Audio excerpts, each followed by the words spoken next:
Hey everybody! Hey, here we are. It's bundle week. Woo! We're halfway energetic. This is as energetic as I've been in a couple of weeks, so I'm still pretty low key for me.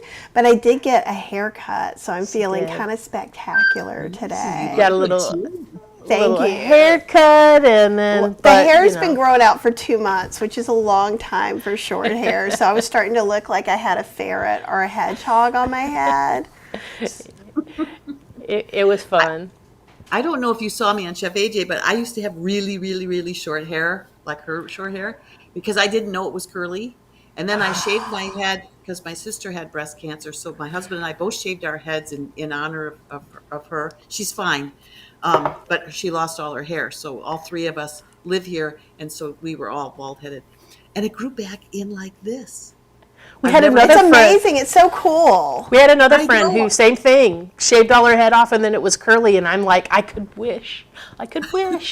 But, you know, I get pretty buzz cut here on the sides and the back, and trust me, it is not coming back in curly, so I'm not tempted to do the top right now just for that experiment. I don't think your hair is going to come in curly. My hair is never going to be curly. Even my hairdresser the other day was like, I was like, yeah, look at all the extra gray I got coming in. And I said I was so excited about the gray because I'd have some texture. And she just was feeling my hair, and she said, you're not going to have texture with your gray. It's just like the rest of your hair. And I went, ah! Which is so weird because my hair was fine, and I have a lot of it, but it's really, really fine. And then after I got my grays and stuff, now it's kind of coarse and thick. So like when she cuts them, I'm like, whose hair is all over me, right? Because I'm like, the human body is a very interesting thing, but your curly hair suits you very well. It does. I'm learning how to take care of it. Gina told me, don't comb it. You just fluff it. I'm like, yeah, you never comb it. That's like, how cool. I never have to comb it.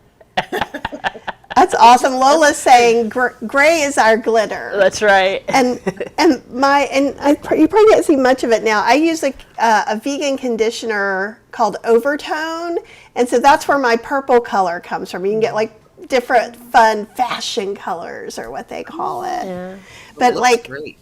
I don't know if you remember, but when I was little, and I guess that was probably in the 70s, early 70s, the older women who had white hair all like dyed it like Easter egg pink and blue and That's purple. why we used to call them the blue hairs. And I was in love with that. So I've wanted my hair like purple since I was 8, and I'm like, it's your time. Yeah, like the pandemic, I was like, I'm living my best purple hair life, right? And it's just a conditioner, so I don't have to bleach my hair or anything and do anything weird, which is kind of cool. Yeah, and she just, when it starts to get a little light looking, she just puts some more conditioner in while she's taking a shower, and then beefs it right back up. You leave it for 2 minutes, and it's like, woo! Lola says she loves Overtone. Yeah, but now your mileage may vary because I can use the same one, and I have dark hair just like her, but when I use it, it doesn't always, you can't even sometimes even see yours it. Yours is lighter. I think as you get more gray, some gray it doesn't take. But anyhow, it's bundle week. For those of you who don't know, it's the vegan health bundle, right? No, we'll digress like 8,000 times, and I'm okay with that.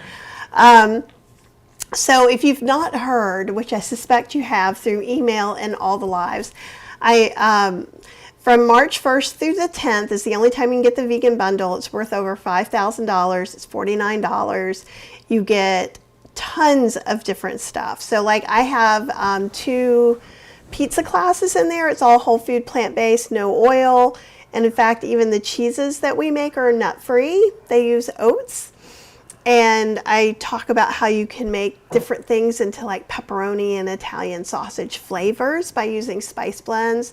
So that's worth $70. So if you like that, great. If you're in Kathy's Cooking Club already, you have access to it. But if you get the bundle, you can still sign up for it, and it'll just stay with you if you ever leave. Yeah, and you get to see the little video series that my friend Jennifer Diamond and Lisa Oren and Gina and I did, and I did a little short video series on about coaching impact and if coaching is for you or not, and that's also in the bundle. Because they all finished That's right. The Ocean Robins. It's the Food Revolution Network's plant-based coaching certification from last year for the 2024 season. Yeah. And we graduated from that last year in the fall. And Janet, and the link is down below. I'll put it in the chat too. And Janet has something about travel, but I'm going to let you introduce yourself and tell everybody what your bundle thing is about, what you're about, and what you love to do. Well, I just happen to have Kathy Hester's pizza sauce that I eat raw. And I thought, I wonder what would happen if I dehydrated it so I could take on my trip. What a great idea! That's a great idea. It smells so good. And I just happen to have some corn tortillas that I made from Lissa, the Raw Food Romance, that is in the bundle in the Tails to the Tailgate. And I can put a little fluid in this while I'm on my trip and make something interesting, little pizzas with my corn tortillas. And I've got some pico de gallo that I made from Elsbeth's recipe, because all week I've been taking recipes from the bundle that I could make when I'm on the road. So my whole thing is, it's easier when you have a clean environment at home to do this, but everybody falls apart when they travel, as you and Cheryl know, and all of us that are interested in travel. It can be quite a challenge to travel and stay whole food plant exclusive because of all the sugar, salt, and fat that surround us and get vented out to us and displayed to us. it's it's crazy. So I like to show how no, we can stay plant exclusive.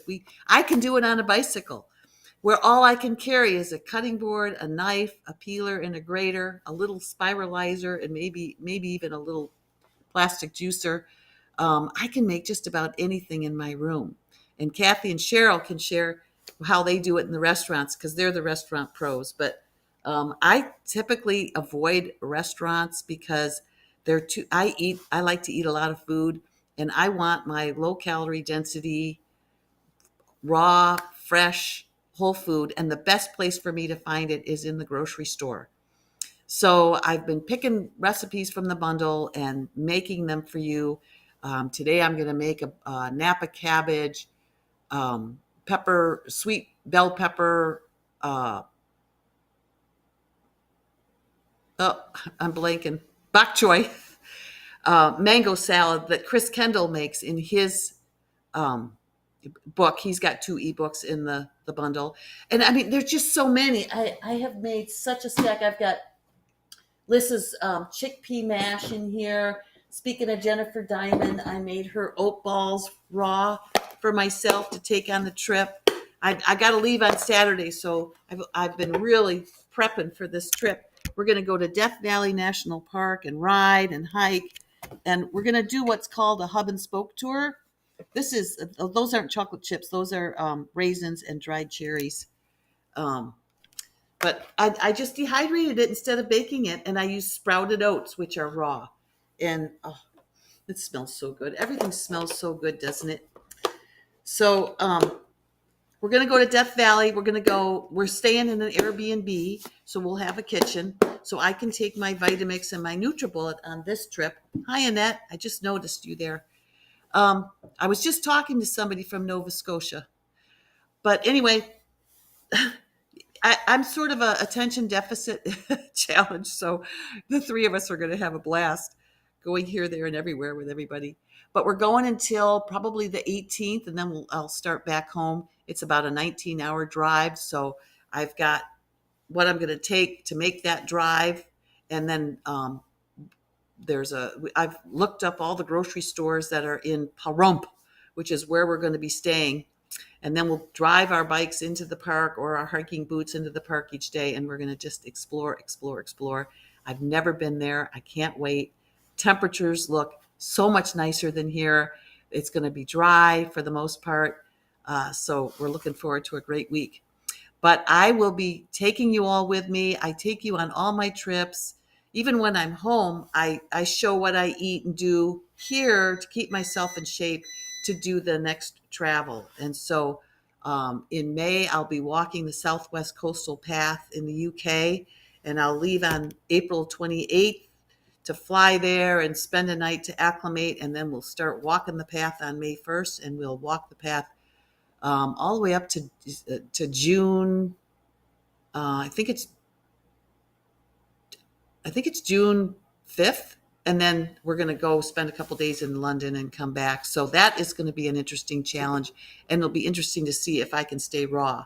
But I'll take you all along and show you what I do and see how I do. If I can't stay raw, I won't stay raw. But it's just fun if you take it on as a challenge, it's so much more fun than thinking that, oh, I'm going to go here, but I can't have anything that I want. The mental attitude, how we feel on the inside is really going to influence what we do on the outside, how much we're willing to plan, how much we're willing to prepare, how much we're willing to stick with what we do. Because what I notice with all my vegan friends is we'll start out on a trip and they'll be going out to eat, and very quickly they start to slip with the restaurant food. And then they start to feel tired and they don't feel so good. And by the end of the trip, they've completely gone off, and they said, "Oh, we'll just worry about it when we get home." That happens about midway through, that they give up, and not necessarily with being vegan, but eating whole food. There's just so much salt, oil, and sugar in the restaurants. Although it's getting better, They're getting much more open to hearing about changes that we have, allergies that people have, and I think we're definitely allergic. I think there's those of us that we're just much more sensitive to processed foods. Our bodies don't have a clue as to what to do with them. And because they don't, they store it. They put it somewhere, store it in our bodies for a later date because they just don't know what to do with it. And, oh, you're back. Yeah. So just because you and I haven't had a huge big conversation. So are you all raw SOS or are you high raw SOS? Right now, I'm pretty much all raw. I mean, except for, like cashews aren't technically raw, but I'll eat some cashews in a dressing. So it depends on how far you want to go. But I broke out. My whole face, all my skin broke out last winter, and it just hung in there all summer long.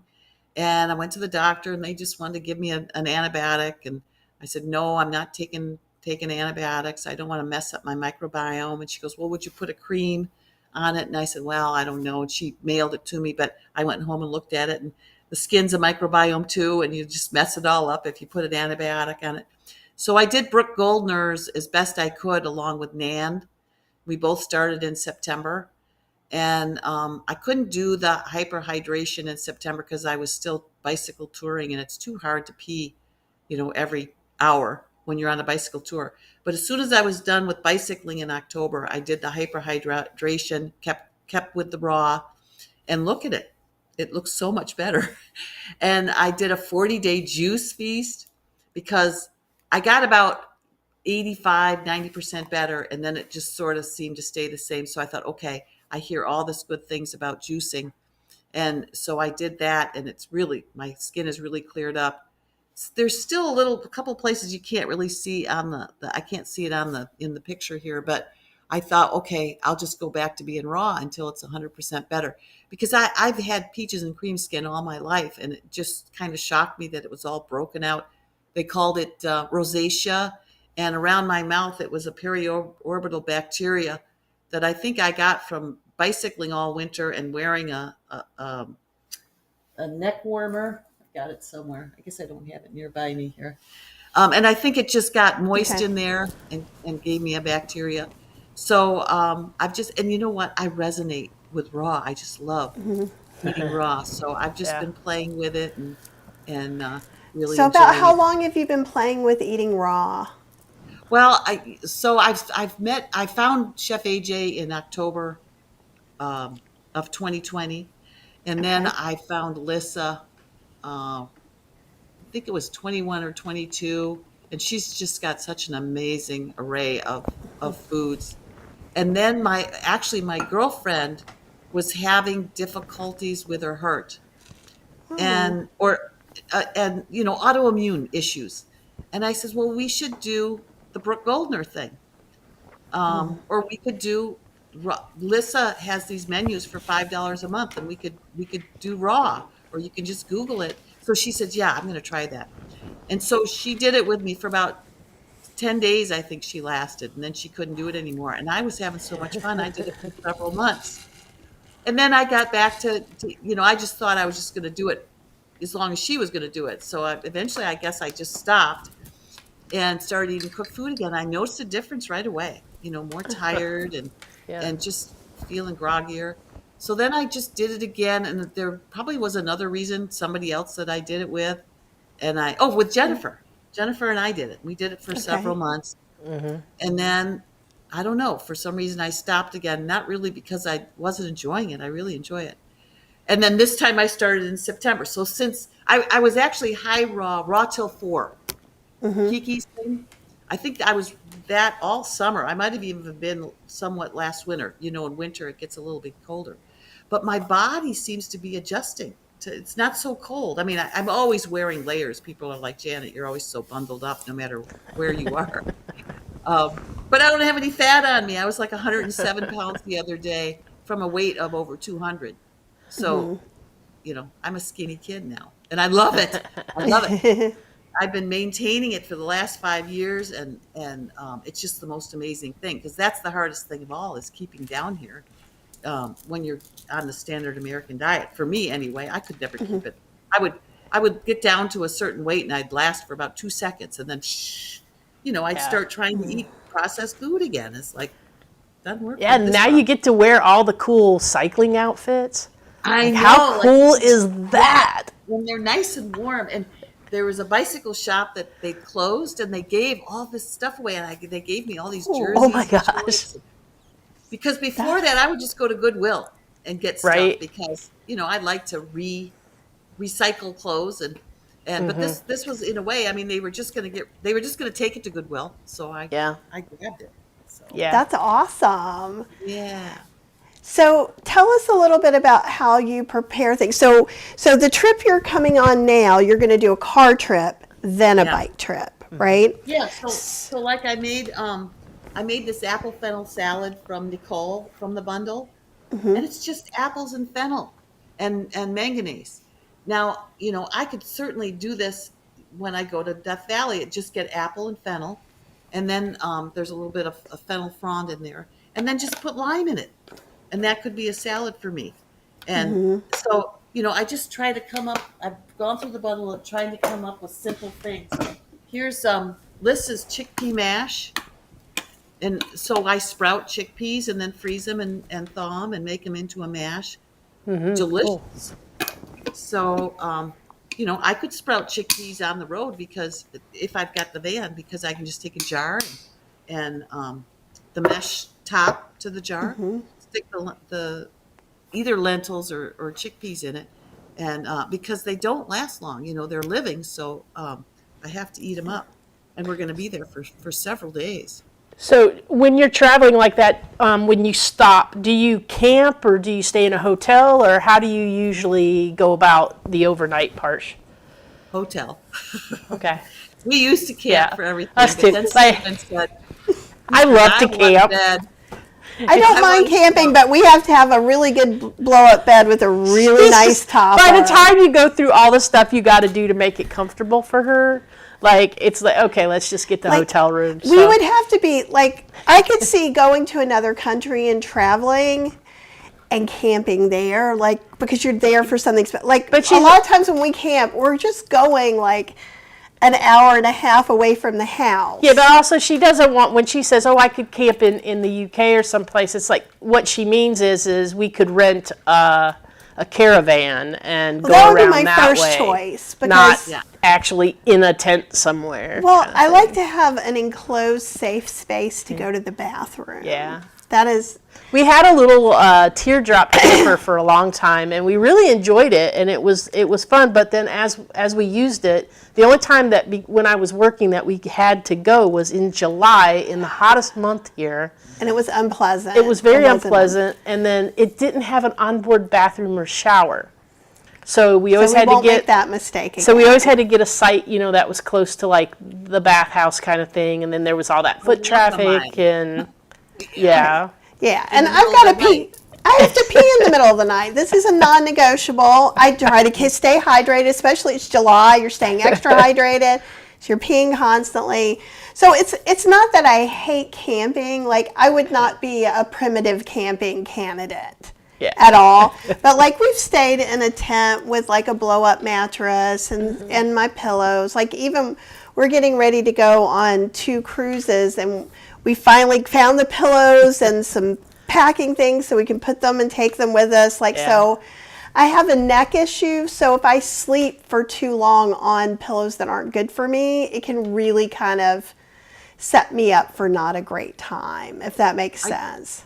Are you going to do the Alaska cruise in the fall?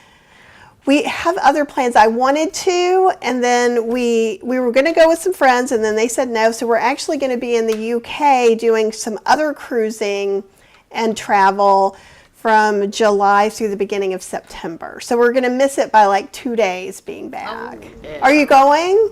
Yes. Oh, I think it's going to be amazing. It is going to be amazing. This weekend we actually leave on the holistic holiday, the Caribbean one. On Saturday. Sid be on there too. Sid Notter. Oh, okay, cool. Sid was going to be on there. Oh, that's going to be so much fun. Oh, great. So I'll get to say hi to her. I'm sure I'm going to get to say hi to a lot of people. Some people have emailed us. So if you are going on the holistic holiday, I may not recognize you unless you look exactly like your YouTube picture, which no one does. Right. So come up and say hi. You may not even recognize us unless you see our little plant-based explorer logos on there. I'll have some kind of, I don't know, I might even wear a dress. You'd be like, that can't be Kathy. She doesn't have a t-shirt on. Yeah, then we wouldn't recognize you, yeah. Right? And who knows, maybe even I'll go hatless at some point, One can hope. I used to always wear a hat when I had no hair. Yeah, that's funny. But yeah, I think that it's easier on those cruises because so even on the holistic holiday, they have SOS options. And my audience is a variety of whole food, plant-based, mostly no oil. Some people do SOS, some people don't. I have some Sophist people, some Dr. Greger people, so. And then just regular old out-of-the-box ethical vegan people. Yeah, we have a few of those too. So I kind of always try to keep my recipes, because I've been called the queen of options. So I have it where you can make it however you need to if you have allergies. And I do agree with you when you said earlier, it seems like restaurants and I would say cruising, theme parks, they're taking allergies much more seriously than they have before, which is always super helpful. It means they can find it. It means also the kitchen makes the ingredients easily available to them so they can really help you. Yeah, I think that's the actual clue right there is if you're at a place where they make everything to order, you have a much larger chance of getting it the way you want than if you're at a chain restaurant or someplace where they get everything shipped in little baggies that they just rip open and cook up and kind of thing. Well, on cruise ships in general, this is not always the case. They're making everything from scratch because it's not cost effective even. Now, I'm sure there's sections of things they're not. I know they're not making their own plant milk, that they are bringing in plant milk, but one of the things I loved about Virgin Voyages, and I think you would like Virgin Voyages, because it's you would. You get to be whoever you want to be, and it's while it's not necessarily whole food, plant-based SOS friendly, because it's very vegan friendly. Yeah. So now when I'm raw, fruits and vegetables, there's always a salad bar. I can always get fresh fruits and vegetables, so I'm not worried at all. Right, and it is easy on most places to get that. So far, any of the ships, even we didn't eat great on MSC. Last one, Holistic Health is on MSC, so I expect it to be very different since they're catering literally for us. But there was always fruits, vegetables, salad bar. On Virgin Voyage, they don't have a buffet, but they have this big salad bar, and you can do so many neat things with that. But everything was so clearly marked about what was vegetarian, what was vegan, what was gluten-free, that it made it a lot easier. And Cool. yeah, so I think that's super helpful too. And I hear I can make smoothies, and there'll be juice bar and smoothies on the Alaska cruise. Yes. So, I can make my Goldner smoothie, and it's so great that I can make it because then I know exactly what's in it, or I can guide, put this in it, this in Yeah. it, this in it. So. Well, I showed you this a minute ago, and we almost weren't able to bring this on MSC. We may try again because it's legal, but it has blades, so they actually X-ray your stuff like the TSA, airport. yeah. And so this is a drinking cup, but it also comes together. So both of these parts come off. This is a rechargeable USB blender. So Check it in the bag? Could you actually check it just to bring if you it? check it in, okay, so just so you know, if you check stuff in a cruise and they decide you can't have it, they confiscate it and give it back to you the last day. So for me, I had this part in one bag and this part in another bag, and it went through to 2 cruises. Yeah, actually, we actually had this in with our lenses. With our lenses. For the cameras. Yeah. So there are some real strict rules, but usually it has to do with heat. So you can't bring an Instant Pot, you can't bring a slow cooker, you can't bring an iron, and so that you don't catch the boat on fire, and also things that draw heavily. This charges with something my phone doesn't even always charge on. Like, this is so light. Wow. Yeah.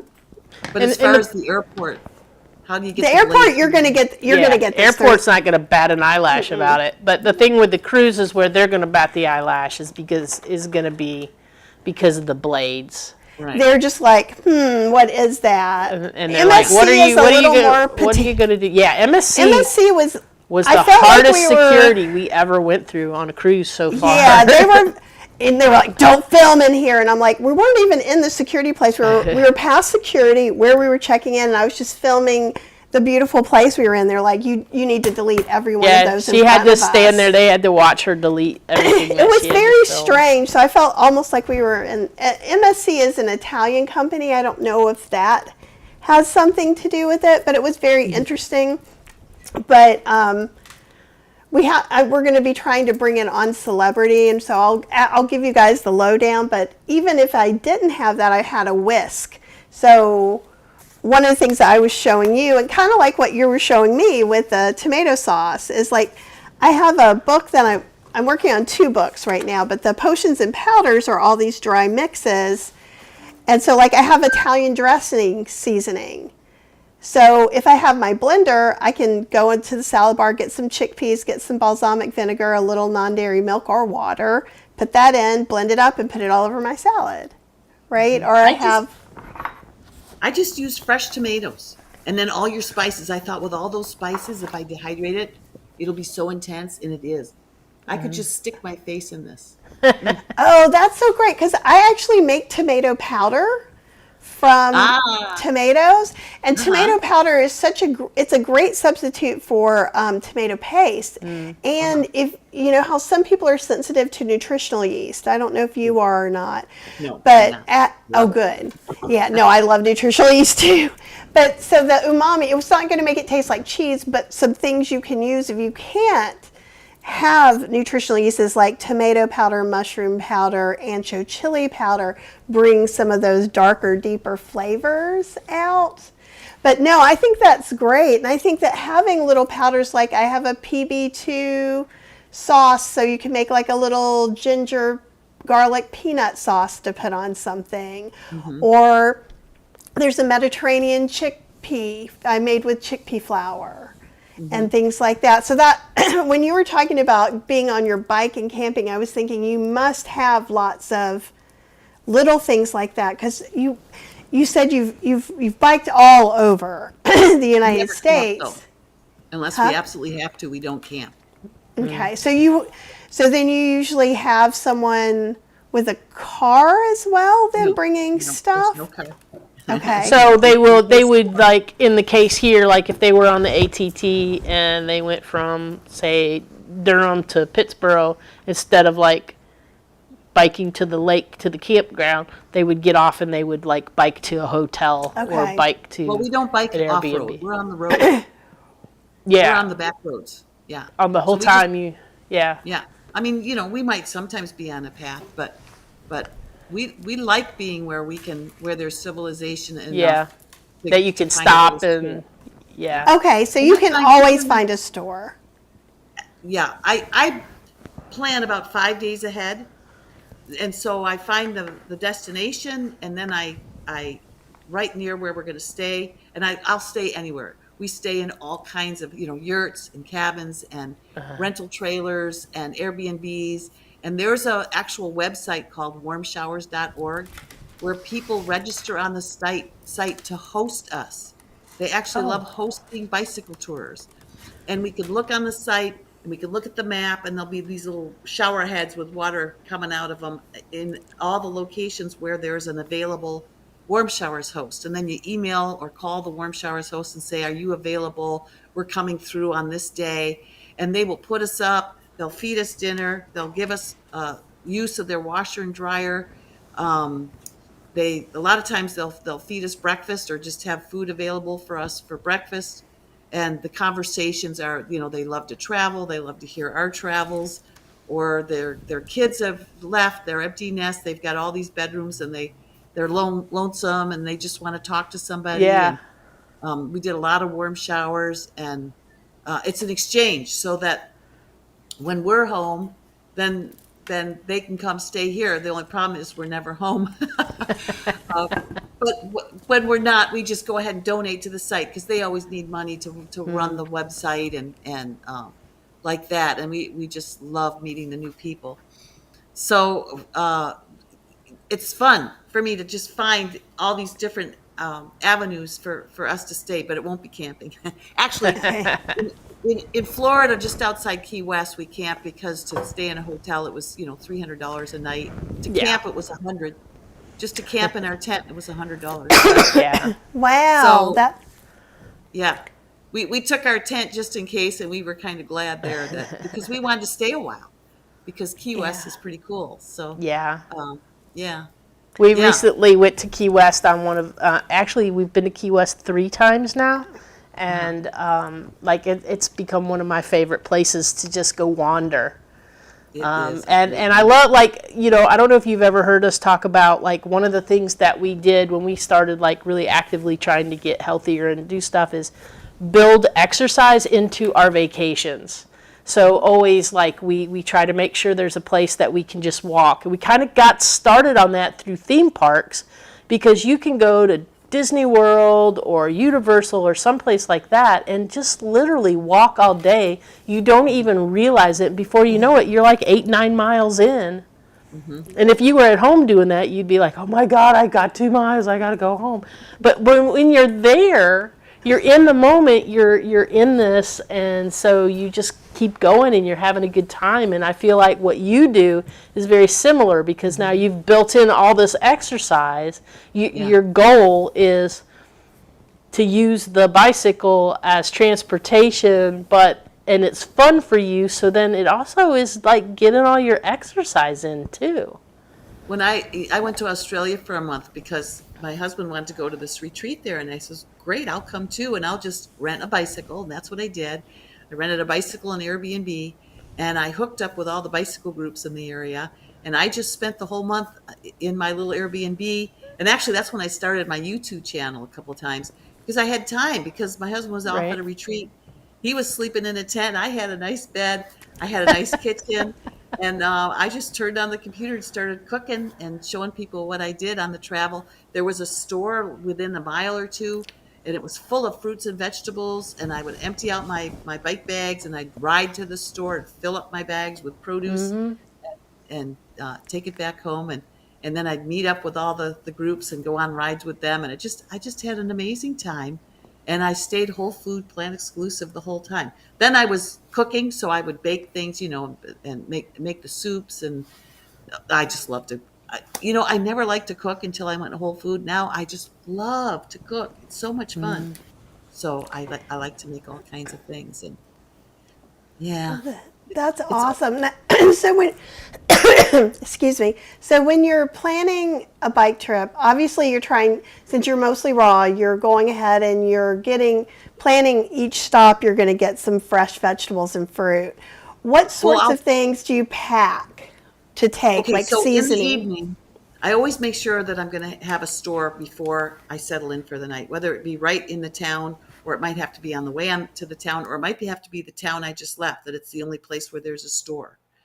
So once I know what I'm going to do, usually there's a grocery store right where we're going to stay, and we'll purposely have where we're staying near the store if we can, so that we can get off the bikes, look at our situation, see how much refrigerator space, does it have a freezer, so that I can put my ice pack in there, because I'll during the warmth of the summer. I'll actually even take an ice pack, and I have a little lunch bag that I keep my lunch in while I'm riding, and any leftovers from the night before.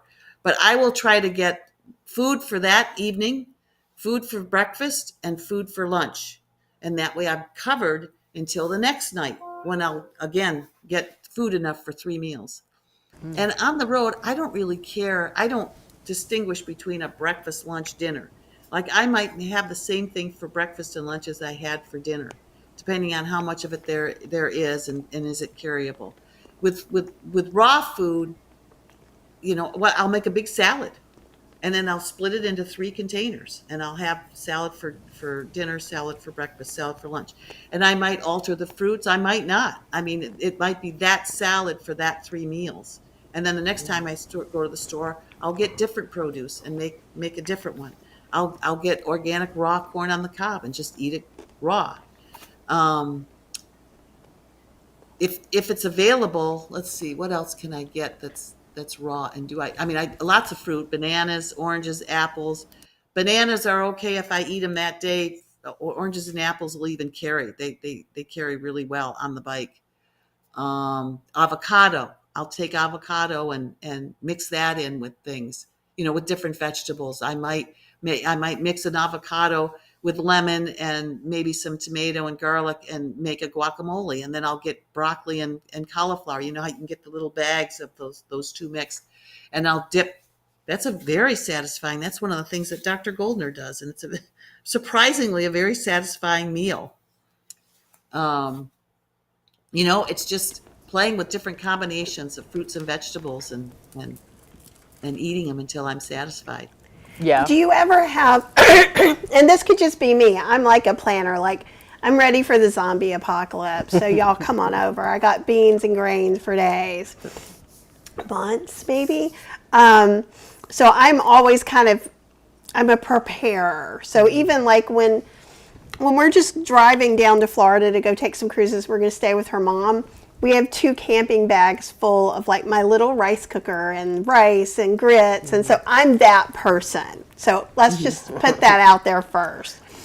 So I'm wondering, because if I were you doing what you're doing, I probably would have a couple of things in case the store was closed when we got there, or in case, it's like, just so, right? So tell us a little bit about what kind of things like that you might do, like you might always have with you just in case. Yeah. Well, definitely, I carry extra fruit just in case. Some raw nuts, definitely, for backup. I even have the well-being bars, and I know they're cooked, they're beans, but in an emergency, I need my fuel, so they'll be my backup. I've got 4 of those in the freezer that I'll take. Especially this Southwest Coastal Pass, that is more of an unknown, even whether there's stores there. If this next trip, I know that there's grocery stores there, so I'm not going to worry about it. But I still take a bunch of food. Because I love my food. Um, and you were talking about the spice mix before. I'll mix up one spice mix and just take that with me and just sprinkle that on everything, because um, when I'm fully loaded, I could take more on this trip. I mean, I'll take fresh garlic and onion, because we have the Airbnb, so that's what I'll take on that. I'm trying to think. For instance, I've got 6 of Lissa's wraps for this trip. So I'm going to take 6 wraps, and I eat half a wrap at a time. And so I'll take the ingredients with me and make a wrap, and I'll have a half a wrap each day for lunch. And because I can do it, I'm going to take this dressing, and that'll be what I put on the wrap. Um, so I mean, I'm like you, Kathy. If I'm going somewhere and I've got the car, I'll take all kinds of things with me, even though I know there'll be stuff when I get there. And when I'm planning that 5 days in advance, I will actually call the grocery stores and I'll find out what their hours are. I'll find out the days that they are closed, because you are absolutely right. That is a definite possibility. And we've done that where when we weren't vegan, I remember riding into a town and the only thing that town had was a McDonald's. We hadn't eaten anything yet because there was a store that was supposed to be there. And so we were going to leave our camp and ride to the store. And so, I mean, we had to pack up that morning, which takes fuel. And then we were bicycling to the store, and we could just feel our energy waning, because our bodies needed fuel.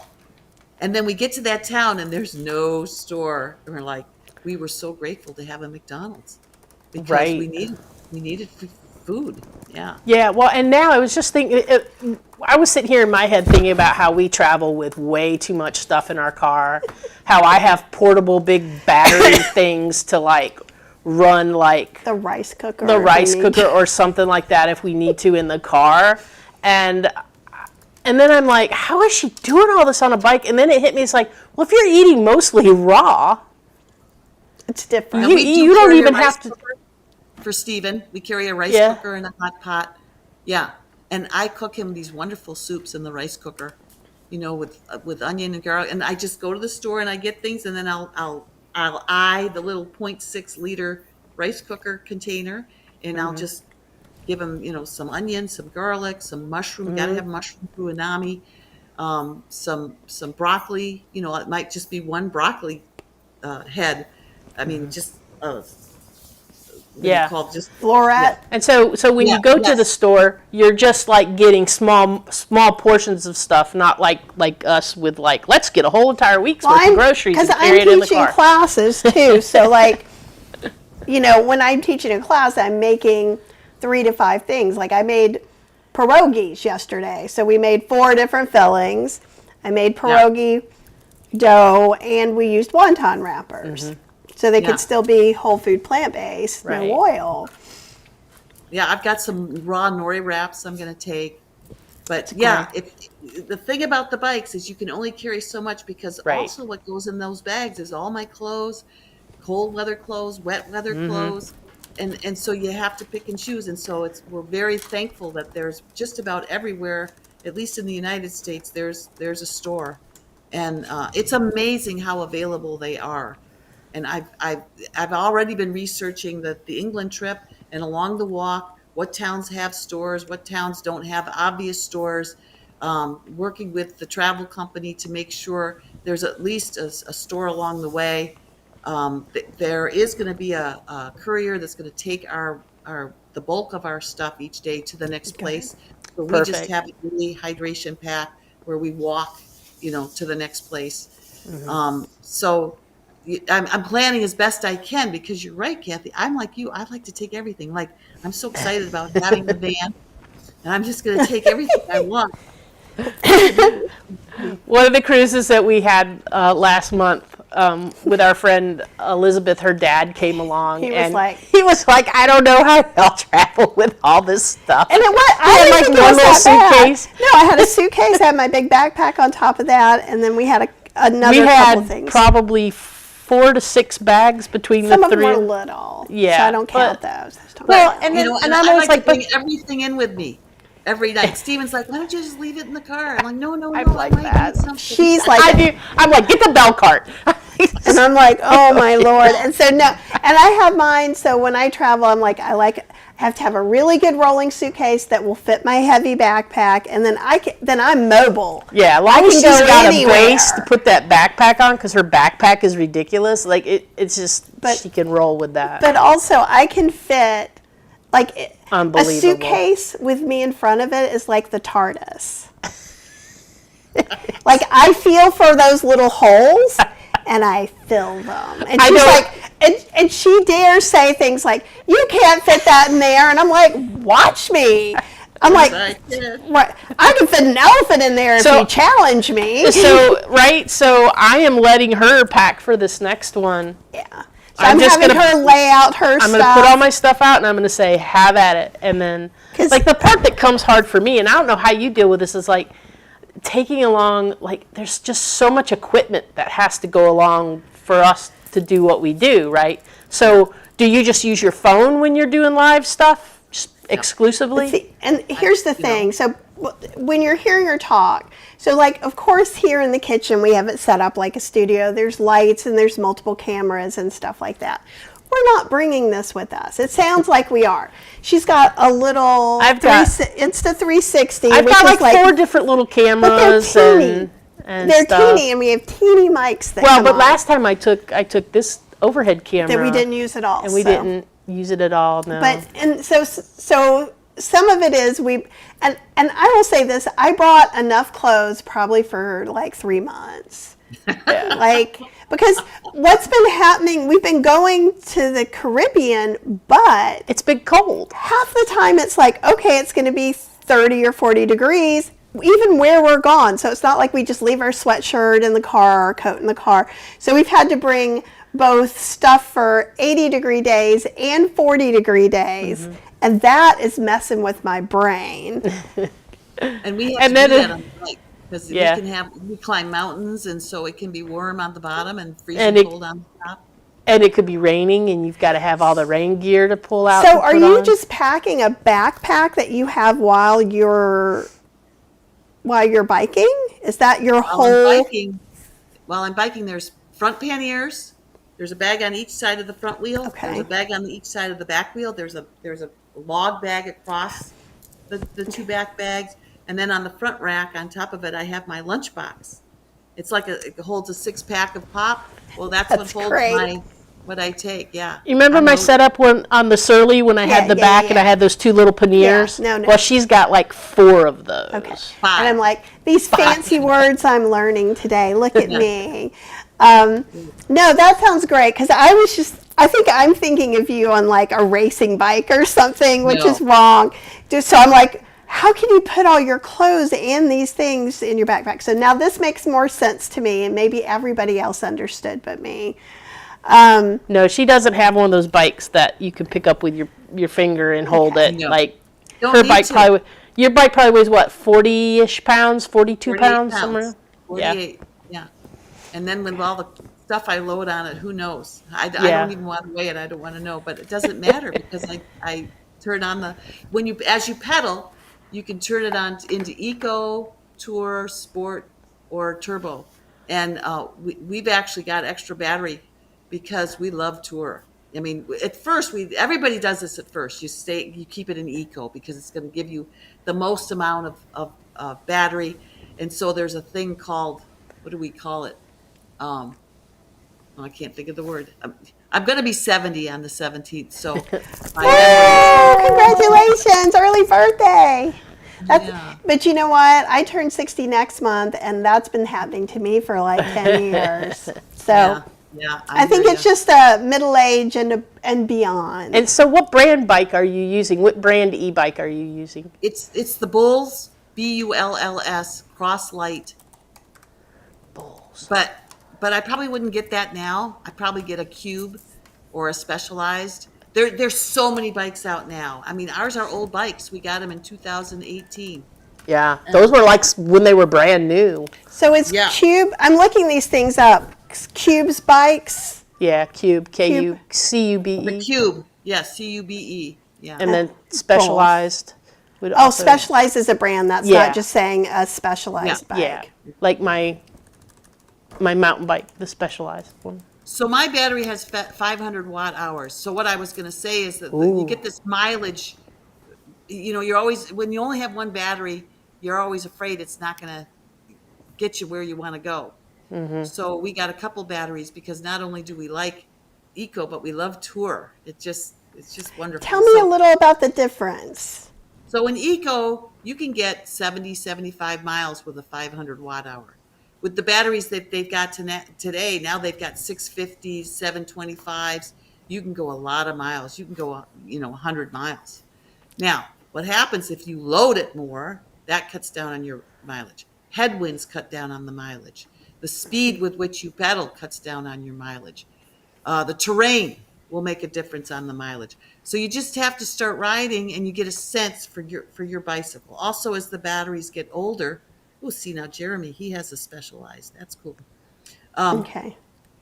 As you get used to your bike, you get a sense for how much you can do. My batteries are so old because I've got 3 batteries, and the oldest battery now has trouble even staying in there's usually, well, actually they're all different now. I was going to say there's five different lights, and each time the light goes out, you've used that much battery. So, as those lights go out, it's like, oh my gosh. And the last I would be light, going, ah. and so mine started out, they could do, 15 miles per light, but except the last light is more like, 5 miles. So you can't even count on that last light to get you there. So You could get a truck. I know. I'm looking at the So they bikes have that you're telling me trikes. about, so I can kind of understand. I'm like, ooh, there's a big cargo trike. I'm like, I could be in for that. yeah, 'Cause I can't think of a bike that's shorter to the ground. I think you'd really love that. That one looks pretty short. It's hard Really? to tell. No, Cube? there's no way of Yeah. telling. Well, there's no, I Yeah, guess. there's no way. There's no person on here, so it could be a tall thing or It not. could be. Yeah. But I do.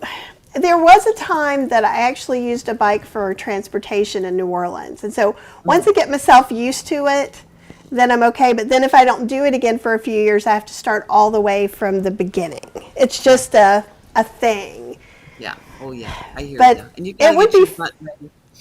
Oh. The big thing is the saddle. Yeah. You really have to. It's really better to do short rides, a bunch of short rides, and just let your butt recover, and then challenge it again, let it recover. Now I've got an iron butt. I can go, for days and I for know. months, for a year. Every time, like I do this to myself every time, and there's the whole, I'll buy a new bike, and then there's like the next 6 months of the saddle search, looking for the saddle that I want, and it makes her crazy because she's just like, 'Cause it's I not don't the understand. saddle.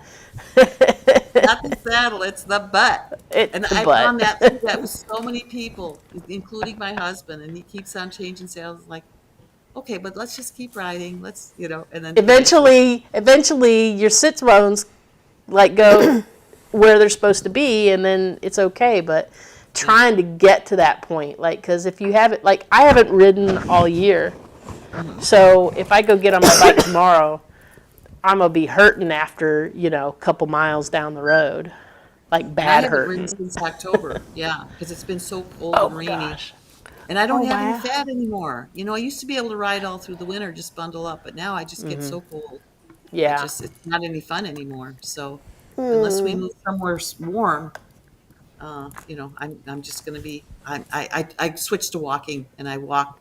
Like right now, I'm walking 6-7 miles a day just because I want to stay in shape for the walk I'm going to be doing in May. So That's funny. So, do you do any kind of bike training inside during the winter then, at I all? probably should, but I just kind of switched to walking, and Okay. you could call it cross training, I guess. I do have a stationary bike. I don't have a spin bike. I think if I had a spin bike, I might be a little more interested. The stationary bike, I just was out on a walk, and there was somebody giving it away at the end of the driveway, and I called up Steven and said, "Come pick up this bike." He picked it up, and I brought it home. So That's great. Those are the best kind. Well, we do have a spin bike. So I can build up a little bit inside, and also it makes me more, because this is just my own neurosis. So no one else probably has any of this, and that's yay you. But like, it's just the falling. It's usually because my feet barely touch the ground. So like falling just is a little scary for me. I think if I was tall and I could always put my feet on the ground, which in the new bike that she got me, they even cut whatever. They had to cut the seat tube down to make it even lower for her. So we took it in and they did that. So this should be a very different experience for me than in the past, but like it's also good for me to get onto that stationary bike because then I'm used to getting on the bike and balancing myself a little better, because I think what's hard is, and it's not, I've not fallen off. So I'm sure I did when I was a kid, and this is where my neurosis comes from. But there's something really nice. I love walking, and I loved it when I biked to get places. Like they're building a closer shopping center that's like within 2 miles. Yeah, it'll be within 2 miles. We live kind of in the suburbs, so there's not really a place to walk to. It's not that we don't just walk around the neighborhood, but it can be, I remember riding my bike to get my groceries, right? And that just makes everything so much easier. There's a lady we keep seeing. We keep seeing this lady when we go to Carborough, and she's got an e-bike, and she's got like the big long, extra long rack on the back, and then she has like the big panniers and stuff, and I've seen her now like 4 or 5 times coming and getting her groceries on the bike, and I'm always like, oh, I would like to be able to do that someday. And then maybe once the Publix is open, that's a possibility. Yeah, because that's again. not a bad, it's not a bad ride over there either, so it's not super heavy. The biggest problem on this road is going to be the people using it for the express cut through between 2 major roads. Another thing to consider is a trike, Kathy. The bike you sit right there. I've considered them. Yeah, and I don't care. Electric ones now. I found one on she's Cube, sitting here looking at one right now. Like when you've told us about those, I opened up tabs because I'm also using this to be in the chat when I need to, so that because I won't remember them. So I'm typing it in, and I found this trike cargo hybrid on the Cube site, and I'm like, You put the kitties in there, and the kitties can ride. no, We were I riding think. through Oklahoma, and there was a gal, and she was actually, I think, in her 90s, and she was having so much fun on her trike. And we stopped and talked with her for quite a while, and it just was a game changer for her. So, Yeah, I said that the other day in the car when we were talking about actually doing this interview. I said, when I was younger, I always wanted, like, how this was like in the late 80s, and it got really popular in Vermont to have those like bike tours and stuff. oh, And yeah, I always, they still- and I always wanted to go do one of those. I always thought that would be so much fun. And then of course I've never done that.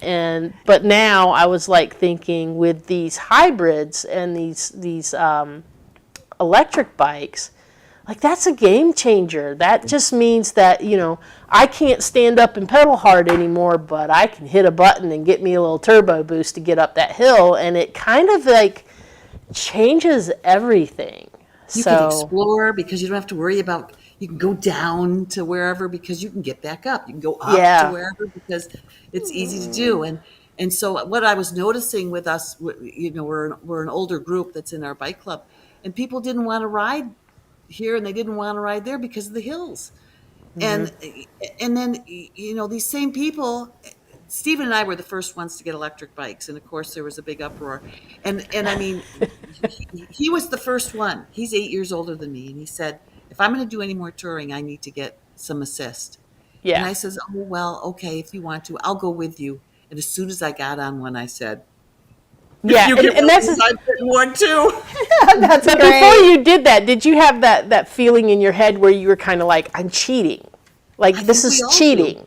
Yeah. Like, I shouldn't be getting the electric assist because then I'm not getting the same benefit that I would get if I didn't have it. But I don't believe that because you're still pedaling. Well, plus, you don't ride anymore then because it's too hard. Yeah. Whereas if I've got an e-bike, even if I'm tired, I go ahead and use the bike instead of the car because I can just turn on my assist if I get tired. And I get out there and I feel great. And so I have a great ride. And if I don't, then I just use more assist. And so, yeah, so Stephen and I got ours and started riding everywhere on all the rides with him. And of course, it's real easy for us, and everybody else is going, 8 miles an hour, and we can do 15. But we go their rate because they don't have e-bikes. And we're patient because we know sooner or later they're going to have to get these if they want to keep riding, because we're all pushing 70s. Steven's going to be 78, and everybody else is somewhere in between him and me. And boy, 3 years it took. 3 years, and then finally they started buying another one, and now everybody's got e-bikes Yeah. practically. And the ones that don't, they don't want to ride with us because you get a certain number, and we can't help but ride a little bit more, Right. like 12, 15 miles an hour because it's so easy. So it's a process. But now our tours, most of us on the tours are all on e-bikes because it's just too hard for the people that aren't on e-bikes to keep up with us. And Well, it's and just better. I saw some of the excursions that I was looking at for her and I to do in some places. They actually have e-bikes, so we Oh, could okay. actually try it out Yes. and see what we think by doing a Okay. little excursion somewhere. And another thing you can do, Kathy, is go to the e-bike shops and say you want to ride one. That's what we did at first. And I mean, that's how I got hooked. Is we would just go, we rode all the different kinds, and that way you'll get a sense for, wow, this is the one, because we wanted something for us that was heavy enough or structurally sound enough that we could load it. Because, for instance, one of my Emma, she got a Priority, which is another bicycle. I think Costco even sells the Priority. You can't load it. The Right. front wheel starts to shimmy, and Yeah. it's just too hard to balance weights on it. And some of the bikes, if you're going up, say you're climbing a mountain, if your speed gets too slow, it can't function. It doesn't function well. It malfunctions. It doesn't give you the assist you need when you need it the most, Right. So you want to just ride a lot of bikes, ask a lot of questions. Another one is some of the tires don't just quick release. And so if you get a flat tire, You not got to only have you, all but the equipment. yeah, and I mean, even if you can't do it, there's always people that'll stop and help you. And if you've got a regular quick release wheel, somebody who knows bikes can change it, even if they don't know electric bikes, because really it's just the motor and the battery that make an electrical bike different, and Yeah. like the display. But everything else about the bike is a regular bike, unless you Yeah. get some of these really, where they've got a hub and you've got to unhook the chain and I mean, some of them just seem so complex. You might as well have a scooter at that point. Or an instruction booklet, like the Bike Friday with the planetary gear. We used to have those, and the first time we got a flat, which was right away, we were in St. Louis, and we couldn't get the tire off because we didn't bring the instruction booklet with us, and you needed to disengage the planetary gear before you could take the tire off, and that was our first kind of introduction into this world of higher technology where, boy, if you're going to get it, you have to know so much more than just a regular bicycle. Well, and I'm so glad that you said that, because in my mind I'm just thinking like, oh yeah, you just go buy any e-bike. They've got some really good prices on some. But if we want to actually tour with those, if we actually want to use them to haul anything, it's like the decision of me between getting the Surly long haul trucker or the Trek FX. It's like I knew I wanted to be able to haul a bunch of junk on that Surly because I was riding it to work at the time. So Yeah. I made sure I got, the bomb-proof frame, but I couldn't carry half of the stuff probably not even less than a quarter of the stuff than I was able to carry on the Surly. I would never be able to carry on this Trek because it would just be too much weight. Yep. Yeah. So I never thought about that. So some of our group did buy bikes that we realized, oh no, like my friend Emma, on her Priority, hers had a really complex tire to get off, and she had a flat, and she and I had to figure it out. And what I was doing, I was on my phone, I was getting YouTubes, how to change this tire, and That would be her sitting on the side. So like I took Cheryl's car, so I like have an old Prius C, like I'm like super big.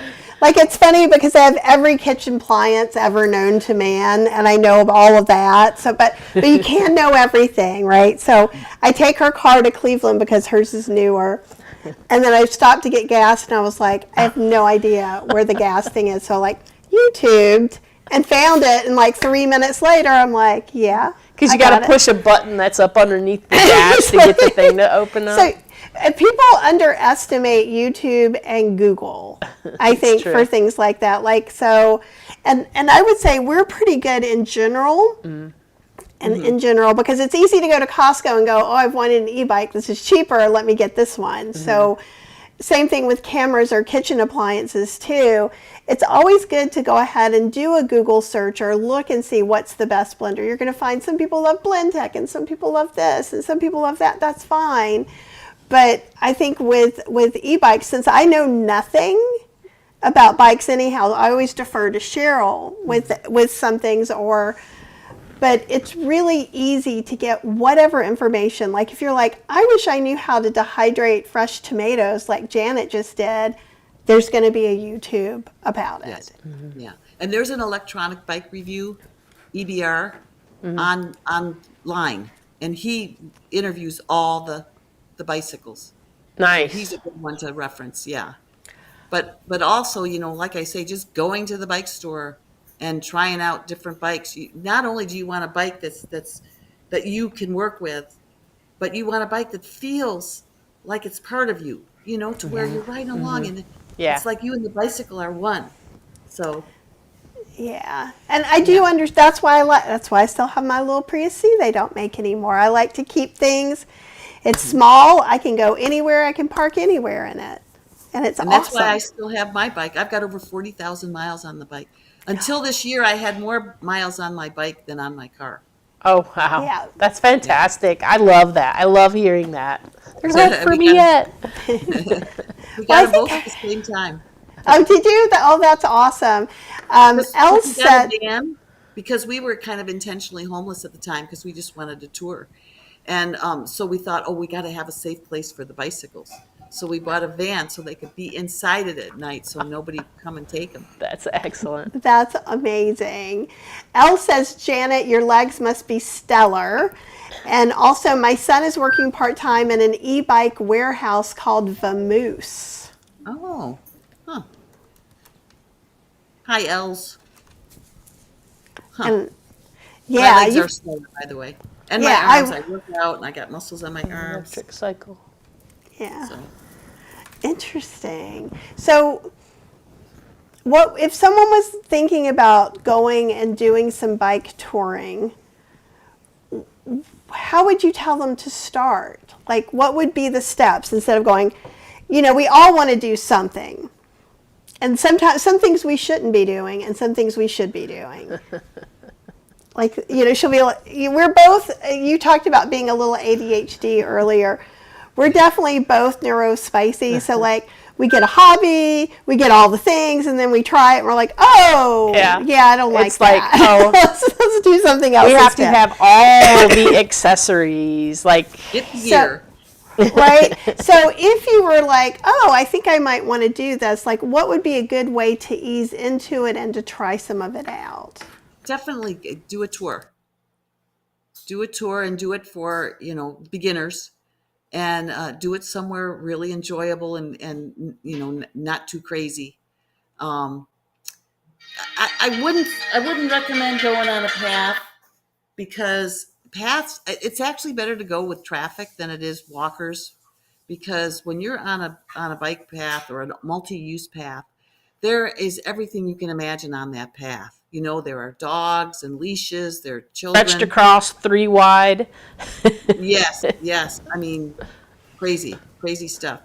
But if you go on a regular bike, and you can take a bike class even. You can join a local bike club. I mean, we've got this big Cascade Bicycle Club that we used to belong to, and now we've got our own local club that I'm the ride coordinator for. But you get with a group of people that know what they're doing, and actually, I love learning. We were going to take a bike safety course in February, and it snowed, and the weather was terrible, so we've delayed it to June. But there's always learning to do on the bike. There's a Cycle Savvy is a bicycle course to learn. I've got a little Cycle Savvy book. In fact, I've got it right here, and it's a very useful bicycle book. Yeah. Because, for instance, one of the things that people don't get when you're on a bicycle, you're so scared of car traffic that you like to pull all the way over to the right. But what the driver then, what that translates to the driver is go ahead and pass. What we've learned is claim the lane, get out into the road. If it's a quiet, I mean, if they're going 70 miles an hour, don't put yourself out there. Right. But if you're on a backcountry road and there's no shoulder and there's no room for you and the car, you become the slow moving vehicle, and you at least get to the right tire track of where the car would be, but you could get right into the middle of the road, so that they're forced to go around you. If you take it up enough, they will know, oh, I'm not supposed to pass this person. I need to wait until the oncoming traffic is clear, and then I can pull around the bicycle. And actually, in Washington State, we're even recommended to go two abreast to make ourselves more visible. Oh, and we wear really bright clothes, so that we're visible. And lights, we put lights on our bikes and on our helmets so that drivers can see us. And I'll tell you, drivers are very respectful. For the most part, I mean, you get your kids in the pickups that want to smoke you with their exhaust, but very rarely. I mean, I used to have more. Like, I remember being near the ocean once, and somebody threw something out the window and hit me with it. But I haven't seen any of that. In our whole perimeter trips, both trips, they were just wonderful. We've had some of that issues of that here that we've heard a lot about, especially out this road out here. This used to be more the country, and so this is where all the bike clubs like to come out here and they ride, and like the Duke cycling team rides down this road and all that kind of stuff. But there's a lot more people out here now than there used to be, and they get irritated when there's bikes on the road, and so there has been some incidents because of people like trying to blow past people and stuff like that. One of the things that I got for myself is I try to avoid the road. I try to just ride the paths right now because the road is just so crazy by our house. But I got this thing by Garmin where it's part of my Garmin GPS unit. Actually, it's like a radar, and it will show me cars coming up and how close they are to me. It's a little sensor that's on the back of the bike, and then I can kind of see, and it gives me a little bit more security because now I kind of feel like I really do have eyes in the back of my head and can kind of see what's going on, And I have a big rear view mirror that I use that tells me what's coming up. Yeah, a big one, not those little baby things, but I'd have to look at what it is, a TiVo or something, but yeah, definitely. Well, Yeah, that would make everything feel a lot safer for sure. And Lisa says, we have a problem here with some people trying to run bikes off the road. At least that's what my cycling friends tell me. So I stick to trails here, and she's in Canada. Yeah, she's up in Canada. I know Lisa. Yeah. Okay. Well, yeah. We all make our rounds. So, yeah. Well, I don't know. We get that a lot. How drivers tell us how dangerous other drivers are. And we get out there and they're so kind. And I think it's on both sides. We have to learn how to be defensive but assertive cyclists, and the cars, like I say, it's not typical for anybody but the young pickup trucks that and the RVs are a little bit scary with the people that are learning how to drive them or just renting them. Yeah. Yeah, they can, because they don't know how to give space yet. Yeah, I can see that. It's really hard for them to tell, where they end and we begin. And I know one bicycle got hit and killed, and the driver said, "Oh, well, there just wasn't enough room." And it's like, well, then why did you just go? ram a car if there wasn't enough room? I mean, you just hit them then? It doesn't make any Slow sense. down. No, doesn't make sense anyway. But I'll bet the cyclist was moved way over, and so I'll bet he thought he could try to pass him, and it's like, Yeah. you should just take the lane, get in their way, irritate them, but don't get yourself killed. Because, I mean, it's not likely that a car is going to actually run into the back of you. I mean, it would slow them down, it would make a mess, unless they wanted to do a hit and run, I guess. But it's not a fun thing for either side. So No. and then you have to live with the fact that you killed somebody. Yeah. We had an actual a good friend that I used to ride with a lot. Actually, got hit by a truck not paying attention that there was a bike lane turn, and they turned right into him coming up through the intersection to make his turn, and That's like, another dangerous thing as a bicyclist. You should Yeah. just get behind everybody. Yeah. and 'cause he that- just it wiped. He was like, gosh, they didn't know if he was going to make it for Well, a they long thought time. he was going to lose his leg too. Yeah, and they thought he was going to lose That his was leg, bad. but actually, I heard from John that he's actually been back riding a little bit, so that's good to hear. Wow. That's He was on a really car. He was a racer kind of guy.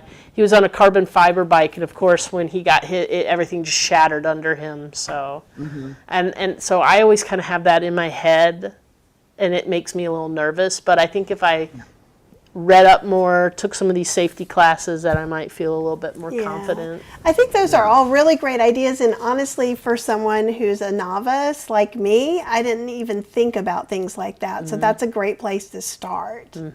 Yeah. When you're Yeah. with the cars, we need to think more like the cars because that's the language they know. So, and the other thing is like if there isn't a lot of room and the cars are all stopped for a light and you ride up and pass all the cars that just passed you and make them pass you again. Yeah. It's like, ugh, if there's plenty of shoulder, don't worry about it. But if there's no shoulder, don't get them all to get around you and then just make them do it again. I mean, Right. that would be frustrating. Better to get behind them, let them go because they're much faster Yeah. than we are. Yep. And Yep. if we're on a bike, we're not in that much of a hurry anyway. And so, yeah, there's definitely kind of rules of the road and etiquettes that you can follow that, I mean, I've been doing it for, all my life practically. I mean, there was a period of time where I didn't, but I remember doing it when I was really little. And then I picked it up again. I was going through school and first marriage that was lousy and a divorce and then getting back into school. So actually, I started riding a bicycle to the college when I went to college, and then it got stolen. So then that was that with that because I was putting myself through college and I didn't have a lot of money. And so then when I got out of school, I think it was like 29, 30.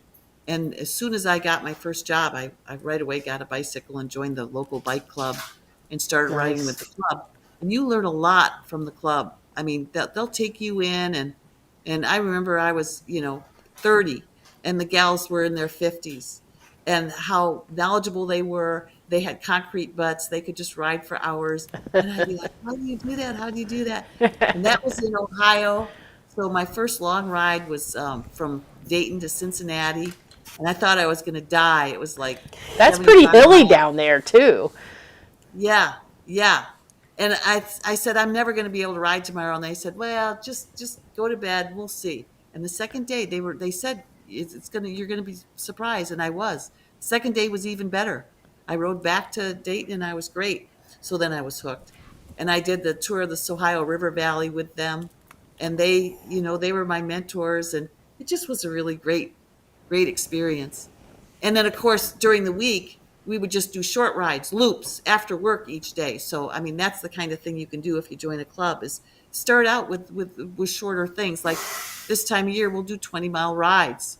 So you want to start on your own to get up to 20 miles and then join the club and join a group that's going, the speed that you want to go and have a good time. My love for bicycles came in Ohio as well. I grew up around the Grand Lake St. Mary's area. My dad actually worked for Huffy. And so I constantly had new bicycles coming through the house to try out that were seconds when something was wrong with them, a paint job wasn't quite right or anything like that. And I used to, Grand Lake St. Mary's was a man-made lake that was a feeder lake for the Miami-Erie Canal. So I would actually ride from St. Mary's to Salina, which was like 10 miles on the weekend. Just, me and my friends would go ride our bikes. Like our goal was always to try to ride all the way around the lake and come back the other way, but we would always get too bored before we could actually make, we were teenagers. We couldn't make it all the way around the lake, but we did ride at least 10 miles probably every weekend or so. And it was wonderful. You're just out there and you're just riding through cornrows with wind in your hair. It's fun. It is.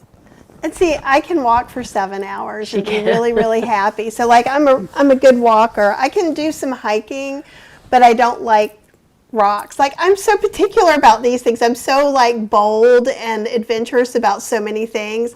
But I have a fear of heights, but it's a fear of falling. So I try not to put myself in those positions. But I took Aikido for 9 years. People flipping her around. And so I got a little bit better then, and that's when I was riding my bike as well. So I just need to kind of get my body used to that again. But like here, there's lots of, if we went hiking one New Year's, it was way hillier than I thought it was. And I'm like scooting across this giant granite rock on my butt because I'm like, I'm not slipping on this wet rock. But yeah, I'm ridiculous in a lot of ways. But I don't think so. I mean, a fall can really set you back in everything else. So it's not worth it because then you can't do anything. You know? Exactly. Right. And I push myself. I do always push myself a little bit further, and I'll try a few things. But I would like very much to feel like a bike could be transportation for me again. And They're I'm so hoping. fun to do errands. Right. And I just like, the one thing I miss about moving out into the suburbs is, because even when we were at our old house, like 18 years ago. We could just walk to Whole Foods or... I'd walk. It'd be 45-minute walk, but I'd just walk, get my stuff, and walk it back. And so I do miss that a lot. And I think with a bike, you have a lot more room that you can cover. Like, I don't really want to walk for 3 hours and then get some groceries and then walk 3 hours back. Like, could I do it? Yes. Would that... Yeah, but I have other things I have to do during the day, right? Right. Yeah. Yeah. I love hopping on my e-bike and putting it on turbo because I'm in a hurry and zipping over to Sprouts and picking up what I need and zipping back. Nice. It's so fun. It's so versatile. You can go as slow as you want, as fast as you want. And I love it. I love that idea because, like, it's going to come a time where I'm going to have to get a new car. Like, I take my cars until the wheels come off. She does. And so mine isn't even close, but I would love just to have a bike. That would be really cool. For errands, those cargo bikes are awesome. Just make sure it can go far enough for you. Because I was talking with one fella. I was outside of a Safeway. Can't remember why I was outside there hanging out, but he came up with his cargo bike, and I was asking him all the questions about it, and he said the only thing is that he was a big guy, and so that would be a difference too, because weight will make a difference. And he said, boy, if he went up a hill, he'd use 75% of his battery. So, and it was a cargo bike, and the bike itself was pretty heavy. So it's just something to think about. But I think cargo bikes, the moms put their kids in them and go grocery shopping in them. And if you get a good one, you could really have some fun with that. Oh, that's a good idea. Well, this has just been such a pleasure to get to finally talk with you and chat. We have to do this again soon. And we'll definitely be doing an excursion. And oh, we love you too. You're awesome, and I can't wait to hear about your next adventure. We're going to be watching you and following you closely. Yeah. Hey, Chef Julia's in the house. I can't wait to see all about Death Valley. Knowledge. Death Valley is going to be amazing. Yes, I'm going to ride across the North Cascades Highway this summer, which is all mountain passes, taking a group with me. I do a tour every year up Mount Rainier and Mount St. Helens and into the southern Washington lowlands. I do that every year. I'm doing that this year, and I love taking people with me and just doing little videos, showing people the route, showing you what I eat, showing you the hotel room, and just like what you guys do. So. Yeah, you never know. We might show up and go with you sometime. Or at least that's what I was thinking. I might. Going on the cruise, it would be so fun to see you guys on that last cruise. So. I know. I just hate that it's kind of overlapped because we're going to the UK, but we would literally have to fly. Like the day that we get off the other one, we would have to fly to get on the next one. I'm not sure that we can even. And I don't even think we can make. I think it's like across the country, and we didn't even make it. So literally, what we're doing is this is how old timey I can be. But Cheryl really didn't want to fly to Europe. I hate to fly. I do not. And I really wanted to take the Cunard ocean liner. And so we're actually taking the ocean liner there and back. That's why also we're coming back so late, Yeah. and we're taking 2 different cruises while we're there. So we're going to go to Yeah. Iceland and Amsterdam, and then we're going to do the Norwegian fjords. So I'm very excited. But Yeah. we were very close to going on to the Alaskan cruise. So who knows if something changes. Yeah. But if not, then maybe we can make a plan for next year to be on something together. 'Cause That would I be love awesome. that. I love a would good be- cruise. Oh, Yeah. yay. And, I love a good trip. Right? And, Me too. and I think, one of our excursions, maybe we should check out an e-bike tour and see what we think. What a good idea. See, so the fear on my face is She's like, going, no! I would rather fail privately than fail in front of strangers. But Right. which But you which might- is funny because I make up my recipes during class because I think I've done a little research. We'll see if this gluten-free pierogi batter works. Or I'm like, maybe it will, maybe it won't. I've got another option if this doesn't work. So that I'll do, which normal people won't do, right? Yeah. I But do then- that on my channel, make things for the first time, and Yeah. it's like, well, what the heck? But That's the adventure I like. The adventure Yeah. but I also know that I have X amount of expertise, and if something fails, I'll know how.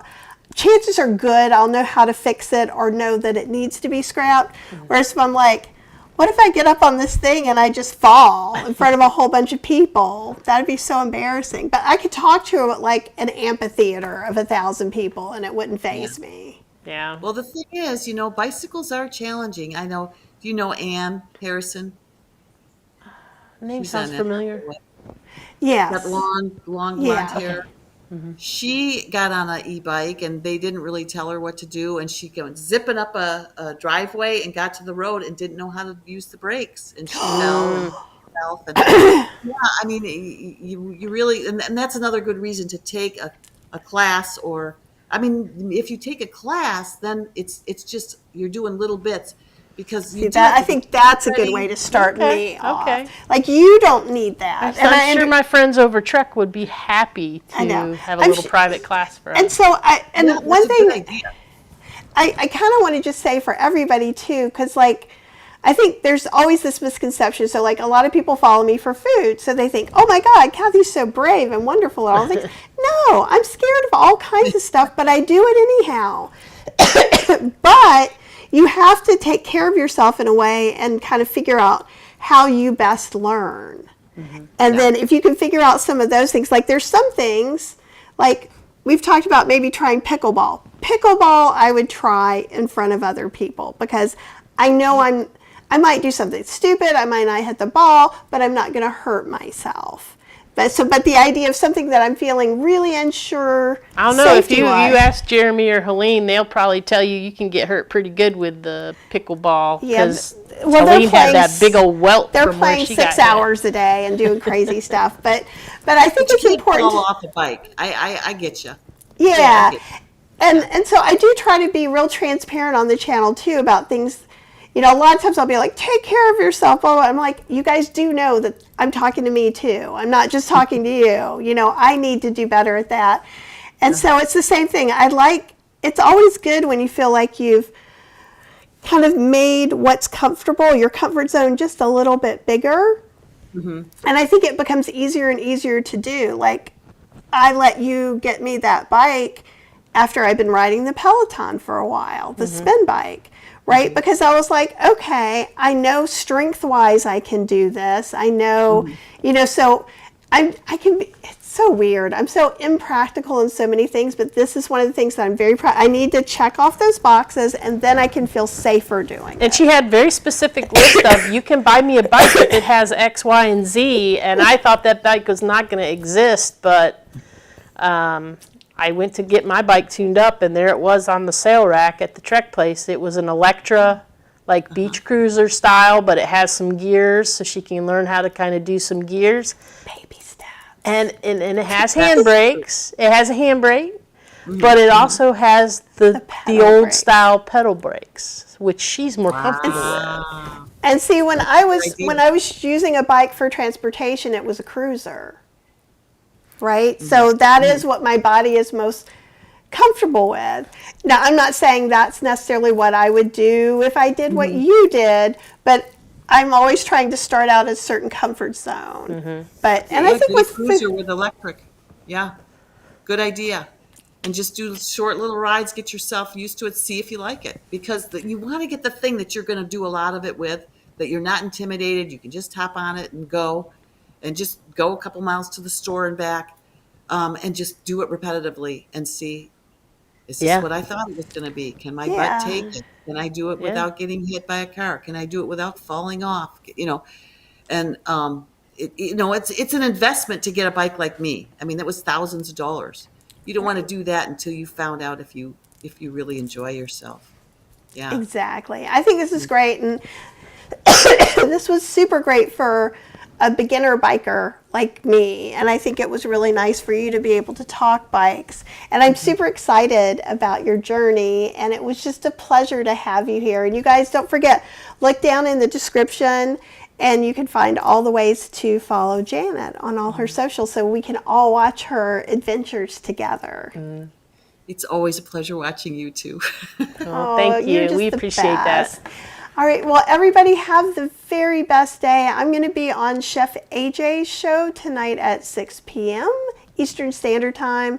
So come hang out over there if you want. And then who knows, if I can stay healthy next week, we're going to go live from a cruise ship from the Holistic Health. So fingers crossed. Yep. Everybody send me that good immune energy. Yep. We would love to show you guys some insight into the holistic health cruise while we're on it. Yeah. Come to Death Valley with me too. We got exciting things for you all.